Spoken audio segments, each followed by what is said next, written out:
Homme, lorsque tu laisses ta femme se battre, c'est elle qui ramène l'argent. C'est elle qui prie, c'est elle qui jeûne, c'est elle qui éduque les enfants, c'est elle qui amène la romance, c'est elle qui amène la nouveauté. Un jour, elle se fatiguera. Chère femme, tu es toujours là en train de tout détruire. Et ton mari doit toujours écoler le morceau. Ton mari, c'est lui qui lave les enfants. Ton mari, c'est celui qui nettoie. C'est ton mari qui fait tout dans la maison. Un jour, il va se fatiguer. Si vous voulez vaincre, vous devez vaincre ensemble. Deux valent mieux qu'un. Jésus-Christ, dans sa sagesse, n'envoyait jamais un disciple seul. Toujours deux à deux. Même après la Pentecôte, lorsque le Saint-Esprit est descendu, malgré la puissance du Saint-Esprit, lorsqu'il fallait envoyer Paul, Paul n'est pas allé seul, le grand Paul. Lorsque le Saint-Esprit a parlé de son ministère, il a parlé du ministère d'un autre à côté de lui, parce qu'il fallait une aide. Nous avons deux mains, deux yeux, deux narines, deux lèvres, deux pieds. C'est un message puissant qui nous révèle que sur cette terre, pour vaincre, il faut être accompagné. Arrête de laisser l'autre se battre tout seul.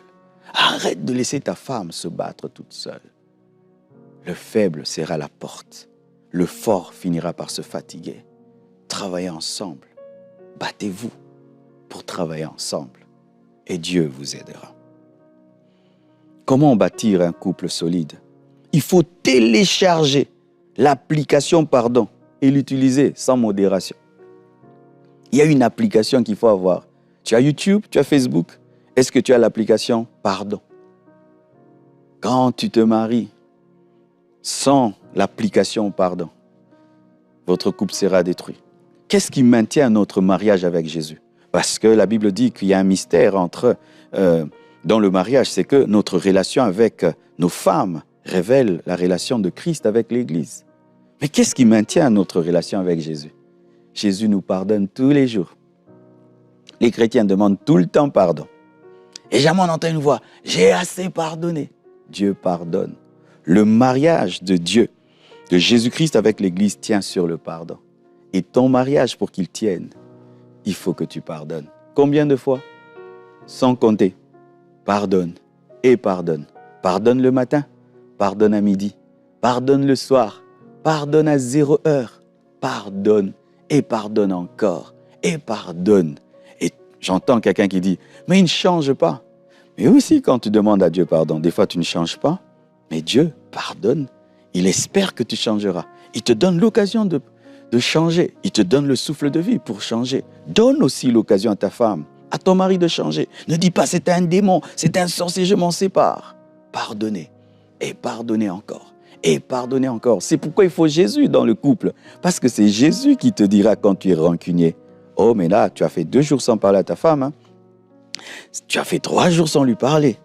Un chrétien ne fait pas ça. Le véritable parrain dans le mariage, ce n'est pas le parrain. La véritable marraine, ce n'est pas la marraine. C'est le Saint-Esprit. C'est Jésus-Christ. C'est pourquoi il faut la 3e personne dans votre couple, Jésus, qui, lorsque la haine, la rancune prend place, peut vous dire, vous faites mal.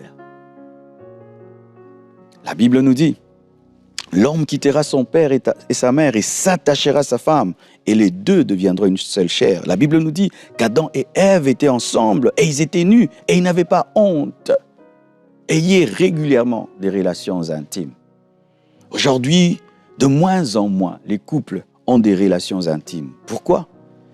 Travail, métro, dodo. Travail, métro, dodo. Je viens de suivre un documentaire sur le Japon. Ah, ce documentaire m'a choqué. Au Japon, les gens n'ont plus le temps d'avoir des relations intimes. Une projection a été faite, on dit que dans 400 ans, le Japon risque de disparaître parce qu'ils n'ont plus de relations intimes. Ils sont tellement dans le travail qu'ils n'ont pas le temps d'avoir des relations intimes. C'est Dieu qui a créé l'intimité. Ce n'est pas le diable. La sexualité n'a pas été créée par Satan. Même si l'homme a dépravé la sexualité est divine. Quand Dieu a dit « soyez féconds », c'était avant la chute. Avant la chute, Dieu avait ordonné la sexualité. Combien de fois vous avez des relations intimes? Et quelle est la qualité de ces relations intimes? Tu es satisfait, ta femme n'est pas satisfaite et toi tu dors. Tu es satisfaite, ton mari n'est pas satisfait et tu dors. Tes relations intimes qui n'ont pas une bonne qualité, c'est comme une maison avec un ciment qui se ronge. Parce que quand on met des briques ensemble, il faut un ciment pour les relier. Et la sexualité a été donnée dans le couple pour unir les conjoints. C'est pourquoi dans les couples, lorsqu'on se chamaille et qu'on se réconcilie, souvent il y a l'intimité, la sexualité qui vient pour couronner ce pardon et cette réconciliation. C'est Dieu qui a créé cela. Mais vous êtes tellement occupés. Télévision, Internet, boulot, travail, argent. Et vous dormez fatigué. Vous vous réveillez fatigué que vous n'avez pas le temps pour l'intimité. Sachez que le mot utilisé en hébreu pour intimité, c'est connaître, adorer. Le même mot pour adorer. Réglez ce problème-là. Et si vous avez des problèmes sexuels, physiologiques, physiques, voyez des médecins. Car sachez que c'est une bénédiction. La Bible dit que l'homme, que chacun rende à sa femme, à son conjoint, ce qu'il lui doit. La satisfaction sexuelle est une dette. Lorsque tu ne satisfais pas ta femme, tu ne satisfais pas ton mari, tu es endetté. Tu vois comment tu cherches à payer ton crédit bancaire, ton crédit. Mais il y a aussi une dette. Tu as une dette. Tu dois payer. Parce qu'un homme qui n'est pas satisfait, une femme qui n'est pas satisfaite, elle est nerveuse. L'homme est nerveux. Ça rend nerveux. Et quand on est nerveux, on ne pardonne pas facilement. Il n'y a pas de compliments. Il y a des paroles qui sortent sous l'emprise de la méchanceté. Parce que dans la sexualité, Dieu a créé un système chimique et physique fait de dopamine, afin de calmer le corps, de calmer l'âme, de calmer le cerveau. C'est un mystère, c'est vraiment une chimie extraordinaire que Satan veut dépraver. Je connais des chrétiens tellement spirituels qui pensent que avoir des relations intimes régulièrement, c'est être charnel. Non, d'ailleurs, on reconnaît un couple en bonne santé par une régularité, une bonne fréquence dans l'intimité. Aussi, il faut vous entourer des couples solides.